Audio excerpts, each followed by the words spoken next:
So, as the President often says, and as we all know, we're on the road to recovery. And today, with this announcement, we mark a real step forward in that recovery. As Jen just said, the President signed the American Rescue Plan into law, intended to get our country back on its feet. And thanks to that law, I'm thrilled right now to be announcing the launch of a transformative $3 billion economic development initiative that will be running out of the Department of Commerce. I'm even more excited to say that starting today, this afternoon, every community in America can begin applying for that funding. We believe that this is the largest local economic development initiative that the Commerce Department has ever made. And it's a testament to the President's commitment to do far more than simply recover, but to build back better and make sure every community and every American is included in our comeback. Everybody ought to benefit from this $3 billion initiative, from working mothers working to balance multiple jobs, to young adults looking for work, to factory workers or retail workers who lost their job in the pandemic, many of them mid-career, and they're wondering, what happens to me now? What happens to me next?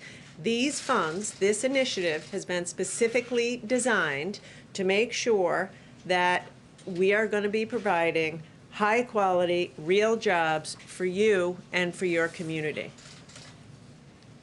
What we saw during the pandemic, and what we all know, is that some people did very well. Those who are doing well did very well. But millions of Americans continue to struggle, and it's uneven. Those who continue to struggle, it's disproportionately women, people of color, communities of color, rural communities, and tribes. We know 2 million American women dropped out of the labor force since the start of the pandemic, mostly because of lack of affordable child care and paid leave. So ensuring that these $3 billion are distributed equity is core to our investment strategy. We know that equity is good for workers, good for business, and good for the economy. As many of you know, I'm the former governor of Rhode Island, and as a governor, I saw what good paying jobs mean to American families and mean to communities. This initiative has the potential to create, we believe, 300,000 jobs in the near term, revitalize dozens of communities around America, and drive innovation in underserved communities and revitalize depressed economies. The good news is the Department of Commerce's Economic Development Agency has been doing this for decades. They have a track record of success. In fact, I saw that on Monday when I was in Albany, where EDA's investments over the last 10 years have helped that city and region become a global semiconductor and bioscience hub. And in fact, the employment growth rate there has grown by 30% in those industries. This initiative that I'm announcing today will bring that type of transformative growth to communities all over the country. So at the end of the day, as the President has so often said, our economy can't recover until everybody in every community is included. So I'd like to briefly describe the components of this $3 billion initiative. It begins with what we're calling the Build Back Better Regional Challenge. This is a $1 billion challenge for up to 30 regions across the country seeking to revitalize their economies. It's designed to focus on innovation and spur projects that grow new industries and scale existing ones. Secondly is what we're calling the Good Jobs Challenge, which allocates $500 million towards industry-led workforce training and apprenticeship programs with a particular focus on women, people of color, and underserved communities. Importantly, we have designed this so that funds can also be used for support services like childcare and transportation while folks are getting trained, so we make sure they get to the finish line of the training and get a job. For the hard-hit communities hit hardest by the loss of travel and tourism, we're providing $750 million to accelerate the recovery of travel, tourism, and outdoor recreation. Through the Economic Adjustment Assistance, we're offering $500 million to hundreds of communities across the country to create new jobs, spur economic development, and put Americans back to work. Our Indigenous Communities Commitment sets aside $100 million to meet the needs of Indigenous communities with everything from broadband to health centers and more, deliberately designed to be flexible to meet the needs of the community. And finally, we're making a $300 million commitment to invest in economic development in coal-affected communities. We believe that this $300 million investment in coal communities is the largest economic development that EDA has ever made in coal communities, and we know that it will enable these communities to recover, diversify their economies, and grow. So these grants together reflect the values and priorities of President Biden's Build Back Better agenda, and they, alongside of the jobs plan, will accelerate America's economic recovery and help the country continue to get back to work. So spread the word. Applications go live this afternoon, and we look forward to working with communities around America. Jeff. Madam Secretary, 2 questions. 1, can you explain how people can apply for these grants? And 2, on a separate topic, the Commerce Department has a supply chain advisory committee. Can you give us an update on what you're doing about chips and other supply issues? Yeah, thank you. So as I said, this afternoon on the EDA website, applications will be live. So we want to get this money out the door as quickly as possible. EDA has 6 regional offices around the country, which we will be working with. But this is, I want to clarify, this money is for states, cities, counties, nonprofits, universities, not for companies. So it's coalitions of nonprofits in communities, specifically designed to be locally led and managed. We're doing a lot on the chip shortage. I am engaging almost daily with industry. We are working as hard as we can to get the House to pass the CHIPS Act, or their version of USICA. And we're putting plans in place right now already on the team to invest the $52 billion. We need to incentivize the manufacturing of chips in America. And so we are very focused on putting the pieces in place so that can happen. With regard to the EDA grants, I understand that you're going to judge some of these by return on investment. How are you defining ROI, given that that can often exclude priorities like gender and racial equality? So our #1 investment priority is equity. And as our team decides this is a competitive grant process. By the way, I think that the fact of the competition will help communities to come together as a community and put their best ideas forward. In order to qualify to get the money, you have to prove to us that you'll have an equity lens, and whether it's job training that you're doing, you have to make sure that women, people of color, veterans, people who've been left out, will be included in this. So it's a lens that we're going to take across the $3 billion. And like whoever does it the best? Correct. Exactly. Rachel? What type of, thank you, Madam Secretary, what type of follow-up will there be? You're emphasizing equity, but will you be following up to make sure that that money is distributed fairly to the communities that you're speaking of that really do need it? Great question. So we are deeply committed for this to be transparent. Everything's going to be online. It's going to be on our website. It's going to be a wide open, transparent process. And we are, at the get-go, putting in place accountability measures. And this is something I am very serious about, having been a governor, being on the ground. We are going to track every penny to make sure that it's doing what it's supposed to do. And the ROI is jobs. We think we can create, in the short term, hundreds of thousands of jobs and fundamentally revitalize dozens of communities around America, so that a few years from now, we'll create 300,000 jobs. 10 years from now, we will have communities that are a beehive of economic activity that 5 years ago were distressed. Nancy? Thanks, Secretary Raimondo. A few days ago, the U.S. government and governments around the world accused China of malicious cyber activities. Have you gotten any reaction from your Chinese government counterparts about these accusations? And do you believe that the statements alone are going to be enough to change Chinese behavior if they aren't paired with punitive measures like tariffs or sanctions? Yeah. So I have not had, to answer your first question, the answer is no. I have not had any interaction. President Biden's been very clear on this. There will be consequences, and we will use all tools at our disposal in order to protect Americans and American businesses. Pam? Thank you. You mentioned that some of this money would go to communities hit hard by the loss of travel and tourism. Do you have a sense of how big that hit has been and what share of that is because of the public health related travel bans? So we know that nearly every community in America has been affected, and I want to be clear that of the $750 million, every state will receive something.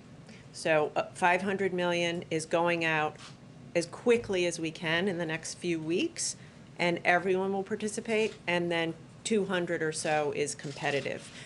I think that I think the answer to your question is it's impossible to answer, or I don't think it's possible to figure it out that way. But we do know about a year and a half ago we shut down travel and tourism. I lived it in Rhode Island. You know, Newport, Narragansett, Block Island closed. We shut it down, and we're still trying to build back after that. And so that's what this money is intended to do, to help these communities to get back into the business of tourism and travel. Kelly?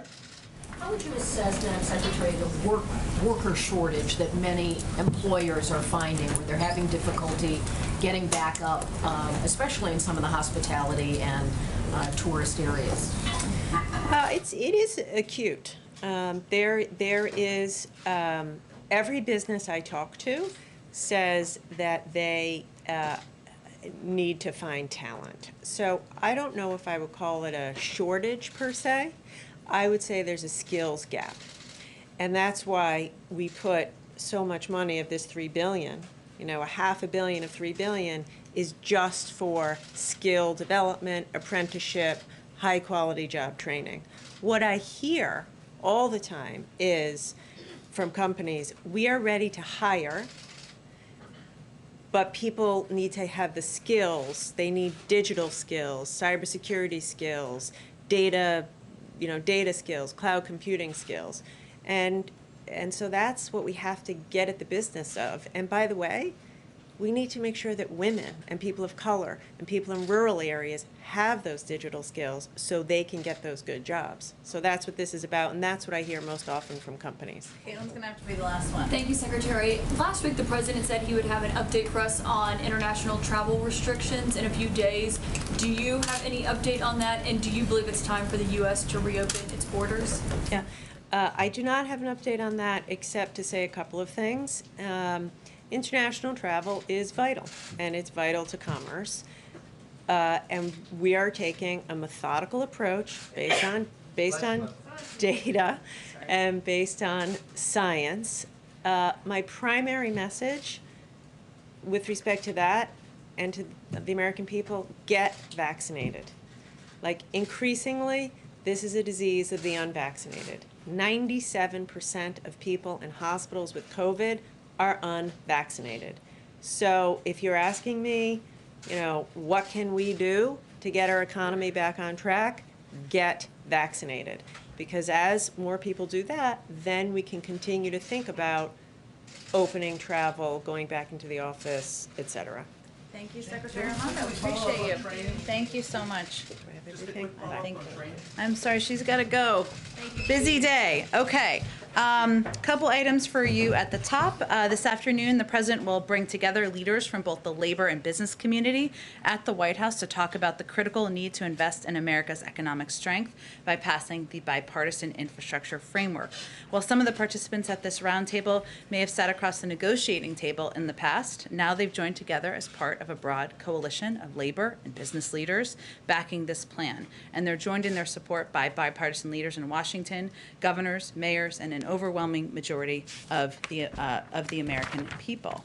I also wanted to note that today the Department of Justice is announcing or has announced the launch of 5 gun trafficking strike forces in regions around the country to combat the uptick in gun crimes that we've seen over the last 18 months. As part of this announcement, the Attorney General and Deputy Attorney General will visit the headquarters of ATF in Washington before the Attorney General travels to Chicago to meet with the leaders from the Chicago Police Department and attend a listening session with participants in a group that offers innovative programming to reduce gun violence. The regional strike forces we've talked about a bit in the past, but they will leverage existing resources to ensure sustained efforts across city and state boundaries to help stem the supply of illegally trafficked firearms in 5 key regions: New York, Chicago, Los Angeles, the San Francisco Bay Area, Sacramento region, and Washington, D.C. And this is part of the administration's comprehensive crime reduction strategy announced last month at the White House with Attorney General Garland. In addition to targeting gun traffickers to keep guns out of the hands of criminals,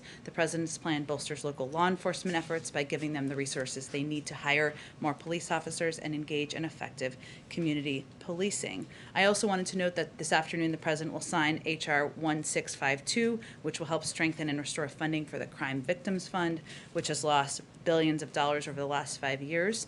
This was originally passed in 1984, which established the Crime Victims Funds, which received most of its funds through deposits from criminal fines and penalties from convictions in federal cases, and does not receive any appropriated funding of taxpayer dollars. It awards grants to states, local governments, and other entities through DOJ's Office for Victims of Crime. With that, Josh. Thanks, Jen. 3 subjects. Okay. First, given the spread of the Delta variant, return to offices, is the administration looking at new mask guidance as reported by the Washington Post? Well, I know that the head of the CDC, our public health arm, just spoke to this earlier this morning and made clear that there had not been a decision to change our mask guidance. 2, it's being reported that President Biden plans to impose sanctions on Cuban officials because of the attacks on protesters. Can you outline the administration's goals with regard to those sanctions? Sure. Well, I can confirm for all of you that there will be more from the Department of Treasury and the Department of State later this afternoon on sanctions, and the announcement will be coming from them. But in terms of our approach to Cuba and what we're trying to accomplish, we have, of course, condemned mass detentions, sham trials, and disappearances that are attempts to threaten the Cuban people into silence. We continue to call for the swift release of peaceful protesters who have unjustly been detained. We've made clear over the last week that addressing this moment was a priority for the administration and for President Biden, and that he had asked his team to look into a range of options that would both help the Cuban people, help provide humanitarian assistance, help look into addressing issues like the lack of internet access, and that also sanctions authority was a part of those considerations. So this is an announcement that will be coming later this afternoon. I'd also note that we'll continue to engage closely and coordinate with our international partners from the OAS to the UN and others to collectively condemn the actions of the Cuban government. And then last, real quick, National Association of Realtors says that home prices are up 24.3% from a year ago to $363,300, a record. Are home prices too high for an economy that's supposed to be growing from the bottom up and middle out? Well, first I would say the president is quite focused on making sure we're doing everything we can to help middle-class families as the economy is recovering and as there are ongoing challenges in our economy that have been longstanding, including supply chain issues, which you and many others are quite familiar with. And as he talked about a little bit last night, there are a range of factors that impact that. The shortage of lumber that is starting to pick back up has, of course, impacted the building of new homes, which has raised the prices of older homes. So his focus, and a big focus of this administration, is on addressing supply chain issues to help address some of these skyrocketing prices in the market. But also, he is focused on providing assistance to renters, to homeowners, and others to get through this period of time in our economy. Go ahead. Jen, today China rejected a WHO plan for a second phase of an investigation into the origins of the coronavirus, including audits of laboratories and markets. What is the White House's reaction to that, and how will this impact the U.S. dealing with China on this going forward? Well, let me first reiterate that the United States, supports the WHO plan for Phase 2, which commits to ensuring these studies are scientific, transparent, expert-led, and free from interference. We have certainly seen the PRC's comments, again, rejecting Phase 2 of a WHO study. We're deeply disappointed. Their position is irresponsible and, frankly, dangerous. Alongside other member states around the world, we continue to call for China to provide the needed access to data and samples. And this is critical so we can understand to prevent the next pandemic. This is about saving lives in the future, and it's not a time to be stonewalling. I would note that we believe in a multilateral approach. That has not been an approach that has been taken prior to the president taking office, and that has been a big focus of his strategy as it relates to our engagement with China. So, and that relates to our approach to global health security, which is why we rejoined the WHO on day one. Unfortunately, Phase 1, as you all know, did not yield the data and access from China that we think is necessary.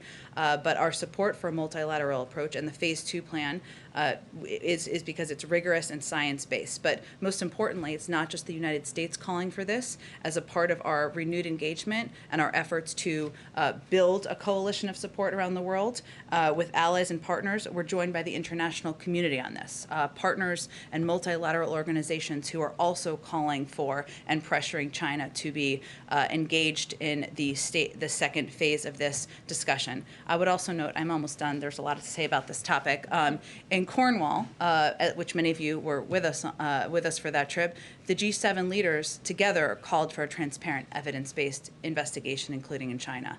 And after the Phase 1 study, we were joined by allies and partners across the world in a joint statement calling for a transparent and independent analysis, expressing our concerns over the lack of access and urging momentum. It's clear China isn't living up to their obligations. What our focus is on is building this multilateral effort and support for putting pressure on and making clear that it's unacceptable and dangerous. Do you see any consequences for China for this decision? Well, I'm not going to get ahead of any policy process. I will tell you that, again, our approach to China as it relates to global health security is going to continue to be in a coordinated fashion with our international partners. Just one last on China. Yeah. They have also started a new crackdown in Hong Kong, this time on children's book authors. Any thoughts on that? I think we have expressed many times before, unfortunately, because there has been reason to express many times before our concerns about the crackdown on freedom of speech, freedom of media, crackdown on human rights activists in Hong Kong, and we continue to express that.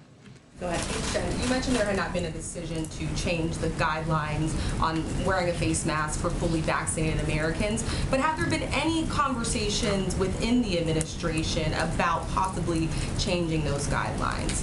Well, we are guided by the science, and we're guided by our public health experts, and any decision would come from the CDC. The head of the CDC spoke to this earlier this morning.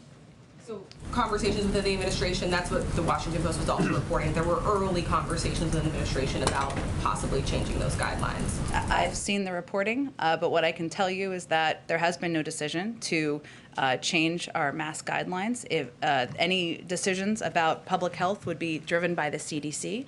But of course, we are engaged with public health experts and the CDC about how to continue to attack the virus. And we've never said that battle is over. It's still ongoing. It would be more concerning, or should be more concerning, to all of you and the American people if we were not having those conversations. So there are certainly conversations about steps we can and should take, but I think Dr. Walensky was quite clear this morning. And just one quick follow-up. We heard the CDC director today warn about the rise in the Delta variant, saying that it's spreading with incredible efficiency. At what point would the White House reconsider the protocols for the president and for administration officials? Well, we're guided by the public health guidance and the CDC guidelines, and that's what we abide by here. They have not changed those, and so we continue to abide by the guidelines we've announced to all of you. Go ahead. Thanks, Jen. Obviously, there are a lot of parents who are wondering what school is going to look like in the fall. And last night, the president said this, quote, "The CDC is going to say that everyone under the age of 12 should probably be wearing a mask in school. That's probably what's going to happen." Has the CDC indicated that that is, in fact, their position? And how soon could we hear from them? They did already announce that several weeks ago as a part of their CDC guidance for schools, because anybody under 12 is not eligible to be vaccinated, so they would not be vaccinated, and so therefore they should be wearing a mask. Also, we now know that Hunter Biden is going to be able to meet with prospective buyers at 2 art shows where his paintings are going to be on display later this year. How does this square with the goal of keeping him in the dark about the buyers of his art as a means to prevent even the appearance of undue influence? Well, this showing that was that you're referencing was previously public. He's not going to have any conversations related to the selling of art. That will be left to the gallerist, as was outlined in the agreement that we announced just a few weeks ago. We believe this is a reasonable system that has been established that allows for Hunter Biden to work in his profession within appropriate safeguards. So he's not going to discuss anything related to the selling of art. And I would reiterate that the gallerist will be the only person who handles transactions or conversations in that vein and will reject any offer that is out of the ordinary. Wouldn't it be more transparent to just release the names of the buyers so that everyone would know who purchased this art and how much they paid? Well, we won't know who the buyers are. Hunter Biden won't know who the buyers are. So I think the origin, I think, of this line of questioning, which is understandable, is about whether this would provide a situation for undue influence. But we won't know who they are. So there's no scenario where they could provide influence. Couldn't they just announce on social media that they bought a painting? Again, I think we have set up a system which we feel is appropriate, has appropriate safeguards. We believe that Hunter Biden, just like any child of a president, should be able to pursue their professions and their passions. And any selling of the art would be through the gallerist. Go ahead. Thank you, Jen. On schools first, now that the education department admits they made a mistake in their guide for reopening by... How so? Well, they included advice from the Abolitionist Teaching Network, and they came out and said that was not supposed to be in there. Is the administration going to follow up with school districts to make sure that the Abolitionist Teaching Network material is not in lesson plans? Well, just to be clear for the context, because I know you love context of what you're asking about here, what you're referring to is a citation in a report of which there were 1,000 citations. So I'm quite impressed with your researchers for finding one of 1,000 citations. It was an error in a lengthy document to include this citation. The specific site does not represent the administration's view, and we don't endorse the recommendations of this group. And I believe it's been removed or is in the process of being removed. But we are close to schools reopening, and is there any concern if you don't endorse this material that was in there, citation or not, that it's in lesson plans? Well, first I would say that, as we've said many times before, we don't dictate or recommend specific curriculum decisions from the federal government. That is and will continue to be handled at the local level, and we believe that the American people trust teachers to make those decisions, not government. And then on masks, a few weeks ago, the president said we were closer than ever to declaring our independence from a deadly virus.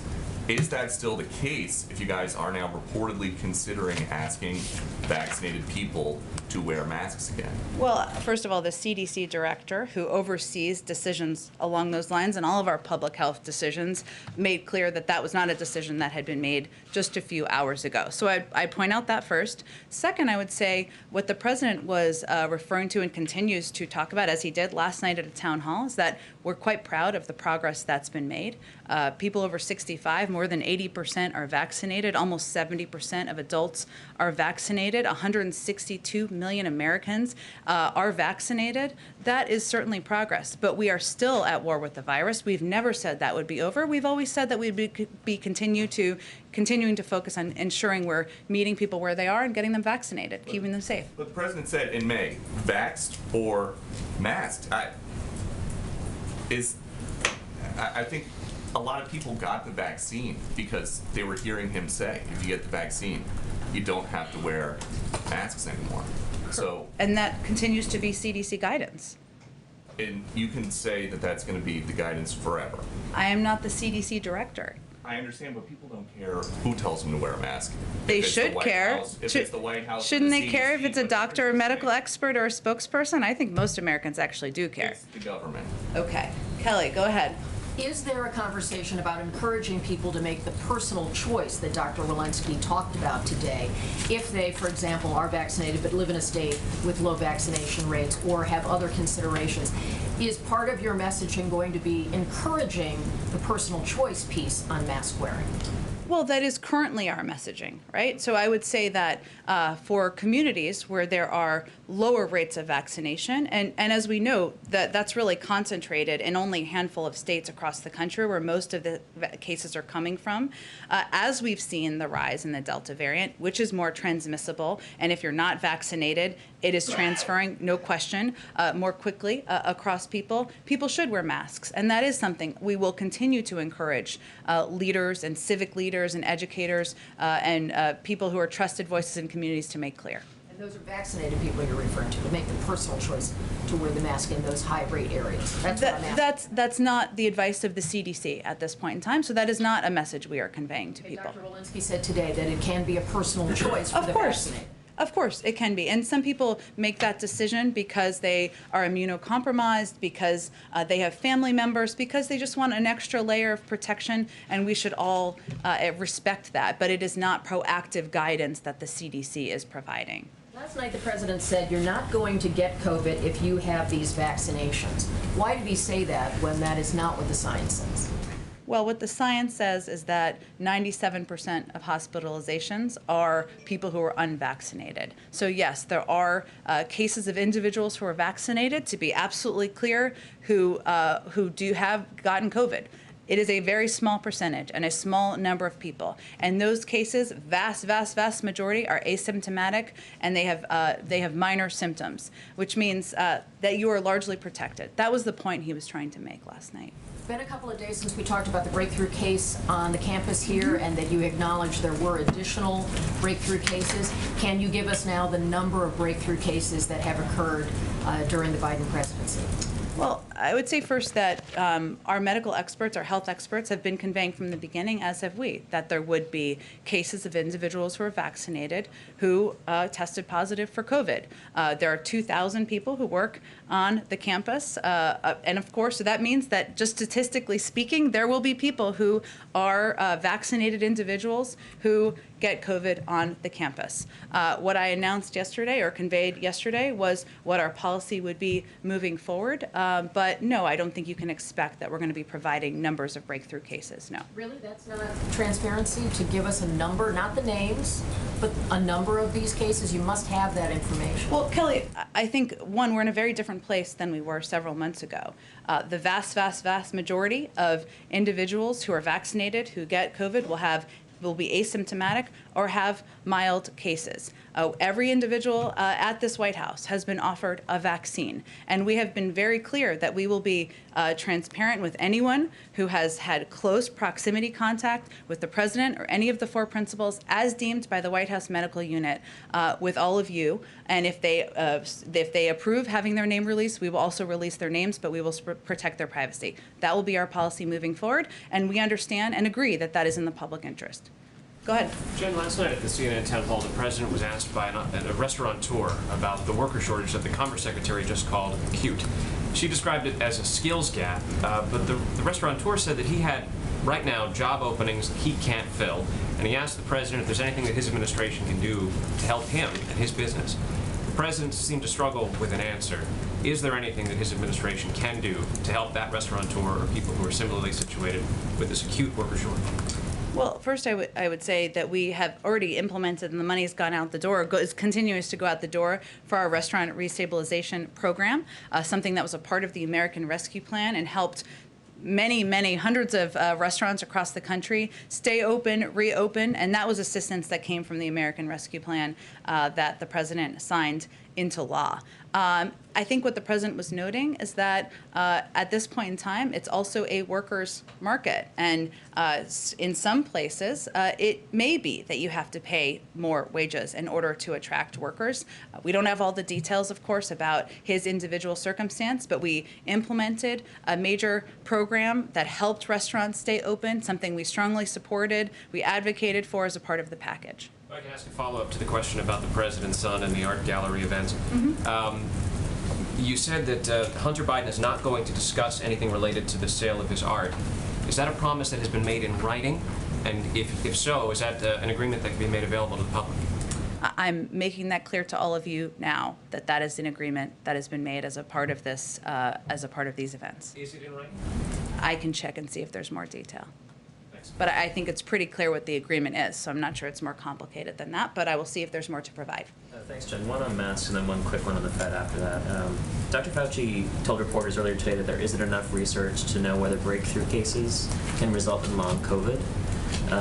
The president has repeatedly told the public that they're safe from the worst effects of COVID. How can he be sure without this research? And if there's even a chance that breakthrough cases can result in long COVID, why not recommend masks more widely?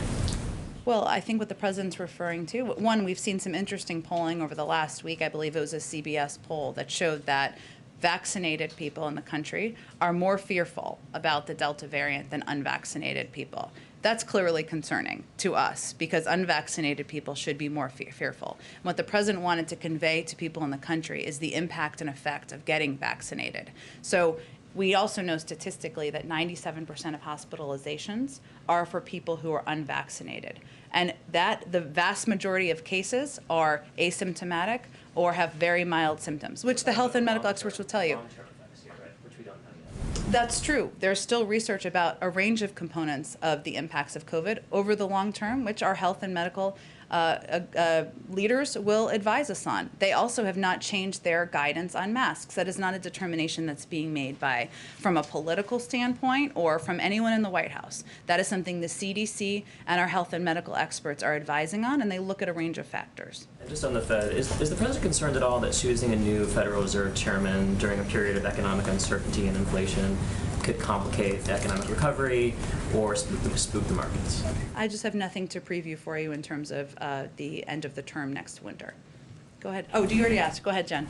On infrastructure, Senator Carper, one of your allies, said that he wants to make sure that the water infrastructure measures that the Senate already passed and the surface transportation reauthorization bill that passed out of his committee are also included in the infrastructure agreement. I know that the bipartisan group said yesterday that they were 99% of the way there. I know there are some issues that Republican lawmakers are working out with the White House right now. Are Senator Carper's concerns also something that the White House is aware of and working on at this point? We're certainly aware of the concerns that have been expressed or asks or requests by a range of members. This is typically what happens, as you all know, in this period of time where we're very close to a point where there's going to be a vote on a motion to proceed, and everybody who has initiatives, who has priorities, is going to make their voice heard. That's a part of the process. We respect that. So certainly we're engaged in discussions, as is the leadership. And I would also note that we see clear signs of momentum. And we were quite encouraged by the letter, yesterday's letter, signed by 11 Republicans and 11 Democrats, showing positive signs about being able to go forward soon. And the president is, of course, eager to deliver these economic benefits to Americans in red states and blue states that they've long been waiting for. Do you think there's flexibility to add more money to this bill for those measures that got wide support on the Hill? I think there was a clear agreement that the president and members of both parties stood outside of the White House and announced just a few weeks ago.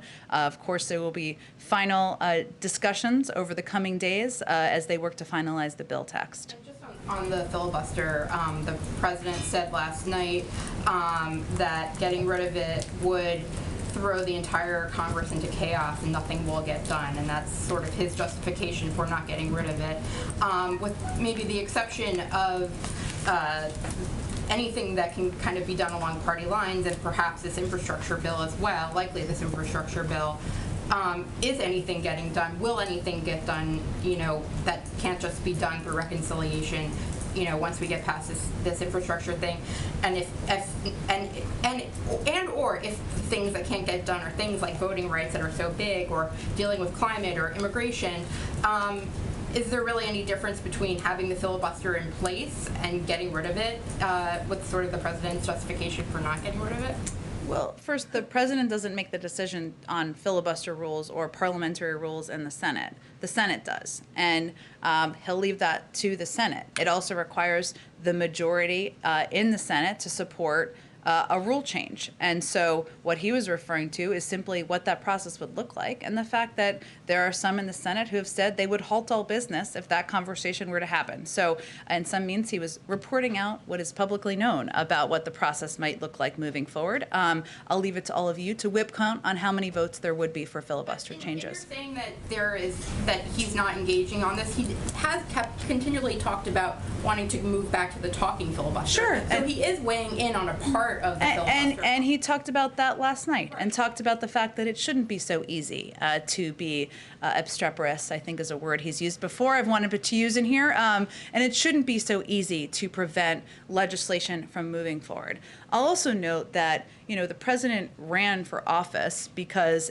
he felt that people's fundamental rights were being violated by the last president. And voting rights and racial equality is central to what he wants to do as president. So he has already taken a number of steps. He will continue to advocate for the For the People Act, which every Democrat voted to advance after he worked the phones, and the John Lewis Voting Rights Act. He and the vice president have launched an all-of-government effort to protect and advance voting rights in every way we can through the executive branch after his executive order, and the White House counsel's office, legislative team, public engagement team, and the domestic policy team all remain very engaged on. So he is going to use every lever at his disposal. He's going to continue to elevate these issues, but he does not alone make changes to does not even have an official role in making changes to procedures in the Senate. Go ahead, Ann. On the Delta variant, we heard the president last night speak at some length about the effects on individual Americans, what the consequences are from this new highly transmissible variant if you're not vaccinated. Yeah. I wonder, to what extent is he worried, are you worried about the effects one step beyond that on his agenda and the things that he wants to do this fall if we do end up where the trajectory currently is, with basically two camps? You have safe vaccinated Americans and you have unsafe unvaccinated Americans. He has said before he wants to be president for everyone and have an agenda to match. How can that come true moving into the fall if you have so many people in this country who are still at risk of hospitalization and death?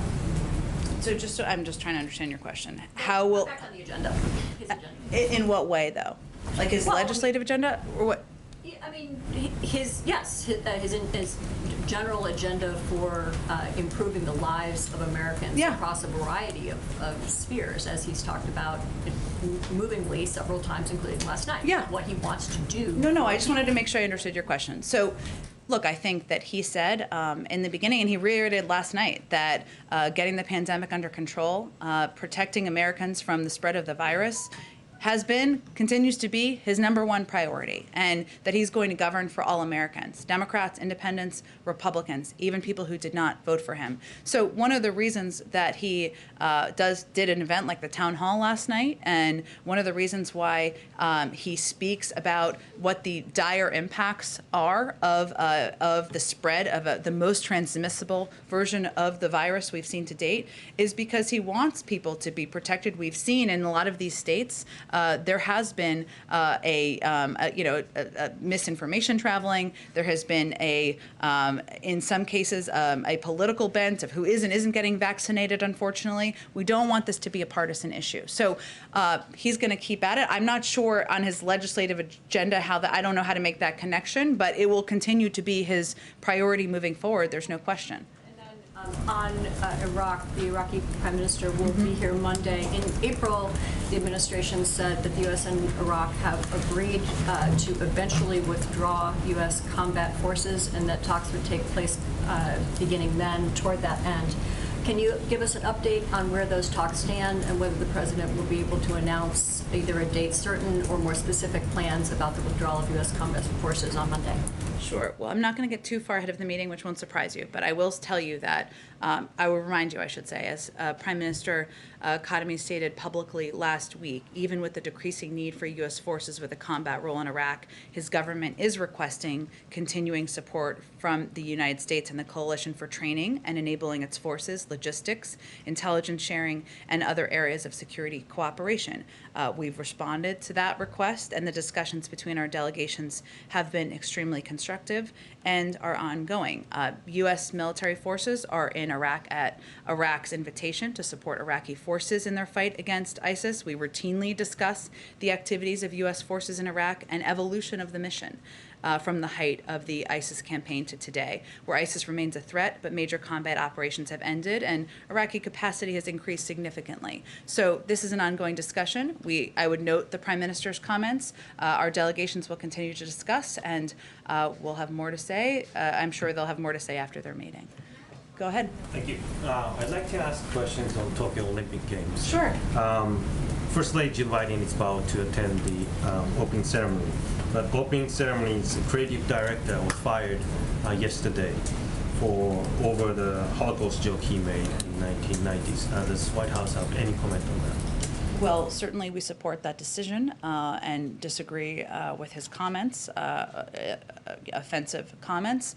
The First Lady will still plan to attend the opening ceremony to support U.S. athletes and represent the U.S. government at the highest level.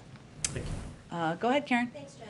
Florida Governor DeSantis was talking about mask mandates for kids earlier this morning, and he said, we're not doing that in Florida. We need our kids to breathe. We need our kids to be able to be kids. He said it's terribly uncomfortable for them to do it. That obviously goes against the CDC guidance for kids under 12 who aren't vaccinated and what the president said last night. Is that putting kids in Florida at risk? Well, as a parent myself, and I know you are one, if I were a parent in Florida, that would be greatly concerning to me.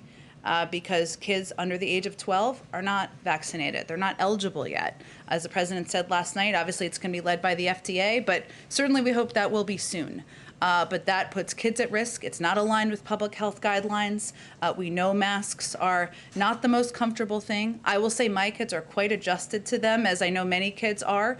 So certainly we would have concern about any step that doesn't abide by public health guidelines, and we think it puts people at greater risk. Frustrated that in the fall when kids go back to school across the country that there could be very different standards for kids under 12, and is there something that he can do about that?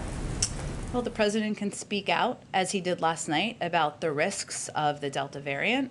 That is more transmissible than any variant we've seen to date, about the risk to young people of the spread of COVID, and about the fact that the CDC has put out clear guidelines, clear mitigation steps that can be taken to keep families safe, kids safe, individuals safe, and there are a range of steps that people can take. I think what's notable about the CDC education guidelines is that it made very clear it's important for kids to be back in school, and that's important for their mental health. It's important for kids to be learning. We don't want to put kids behind and create some sort of an additional educational gap. But there are recommendations by the public health experts for a reason. He'll continue to elevate them, but ultimately those decisions will be made by local school districts. Go ahead, Caitlin. Thanks so much. Can you confirm that White House officials are involved in these discussions about whether or not they need to update the mask guidance? Well, first, the CDC director made clear that was not a decision made. We are regularly in touch and have regular meetings with our public health officials, including the CDC, about how to continue to address the virus. That shouldn't surprise anyone. Those conversations cover a range of topics. But I think the most important thing for the public is that there hasn't been a decision made. It will always be led with public health guidance, and they've made that very clear this morning. It's just unusual that no one will confirm the discussions are actually happening. Well, I think because the report on it was a little breathless about what it implied was happening when the CDC director said that's not a decision that's been made, and we want to be clear to the public, nobody is being advised who's vaccinated to wear a mask. That is not what the public health guidelines says. And is the White House concerned about the messaging aspect of this, given not having to wear a mask is often a perk of being vaccinated that the White House and other top health officials have touted? So are you concerned that if there is a change to the mask guidance for vaccinated individuals when they're indoors, that it would be harder to sell vaccinations, essentially? Well, there hasn't been a change, and it's pretty clear now that if you're vaccinated, you don't need to wear a mask. if you're not vaccinated, I don't know if that's a hard word, you should wear a mask according to the public health guidelines. That's not a prediction that the CDC director made this morning. We certainly know that it is important, even as parents, as Karen was asking about before, when you have kids, you're not wearing a mask, I'm not wearing a mask at the playground, or I'm not wearing a mask indoors, my kids are still wearing masks. That's not terribly confusing to people. So, we'll continue to communicate, convey what the accurate public health guidelines is. Nothing has changed about that. And of course, we have ongoing discussions about how to keep the American people safe. Go ahead. Yep, just related to that, is the White House position still the same on vaccine verification? Have there been any conversations about promoting businesses choosing to verify vaccinated status for attending concerts or dining indoors? Or is there any discussion around vaccine verification or changing the posture? It is not, our position has not changed, nor do I anticipate it would on guidance coming from the federal government. It is also entirely appropriate for private sector entities and universities and hospitals to make decisions about how to keep their communities safe. Go ahead. If we can go back to the president's comment about ending the filibuster, how it would create chaos. What did that mean exactly? What kind of chaos would be created? Well, I think as I answered, I think it was Jen's question over here in response to her question, what the president was speaking to is the fact that it's a parliamentary process. It's not something you wage a magic wand to change. It will require the majority of votes in the Senate. There would be debate about that process in the Senate, and there are many individuals in the Senate who have been clear that they would throw the Senate into chaos and halt all progress. So I think he was reporting out on what you all have publicly reported on yourself. In regards to Senator Carper, since there's no room to lose a Democrat in this, what is the White House doing to get him back on board? I don't know that he's characterized himself as not on board with the infrastructure bill that is incredibly popular and supported by the majority of people across the country. But we also understand and recognize that in the process of legislating, there are periods where people want to have their voice heard. We support that, have asks they want to make, have components they want to see in legislation. That's the part of the messy process of legislating. That's what's ongoing. We're engaged with a range of members, including, of course, Senator Carper, and, of course, working closely with Senate leadership as well. Go ahead. Thank you, Jen. Just following up on Anne's question on Iraq, there's been criticism on the part of the administration that there's a lack of clarity on what the U.S. wants to achieve in Iraq. So can you explain, beyond defeating ISIS or controlling ISIS, what is it exactly that the president wants to do in Iraq, and perhaps a timeline? Well, again, I'm not sure I can say much more than what I said, which was an extensive answer, I will say, to Anne's question, which was that we are in Iraq at the invitation of Iraqi leadership, obviously, and they have asked our military to remain, to continue to play a role in their government is requesting continuing support from us and the coalition for training and enabling their forces, its forces, logistics, intelligence sharing, and other areas of security cooperation. That's something the Prime Minister spoke to last week. I also noted that we are in ongoing discussions with them. The Prime Minister is going to be here next week, but I don't think I have much more to preview for you. What is the president's latest position on his proposal to partition Iraq or soft partition Iraq that he has supported in the past? Can you give us a clarification on what's his latest position on that? I don't think he's made that proposal in any recent time, but he's looking forward to the meeting with the Prime Minister. Go ahead. Quick question on Guantanamo Bay. I heard you say, I guess, last week that the goal is to close the detention facility there. I guess 39 detainees remain. What are the next steps that the administration is taking to close Guantanamo Bay? First I would point you to the Department of Defense and their leadership on this effort. There are 39 detainees who remain at Guantanamo Bay. 10 are eligible for transfer, of course. 17 are eligible for a periodic review board. 10 are involved in the military commissions process. 2 detainees have been convicted. So I would point you to the Department of Defense, and they can outline more specifically. Okay. Okay. I got to go because you got to go see the president. All right. Thanks, everybody. Breaking news. We're not going anywhere. We're here, Brian. I'll stop back.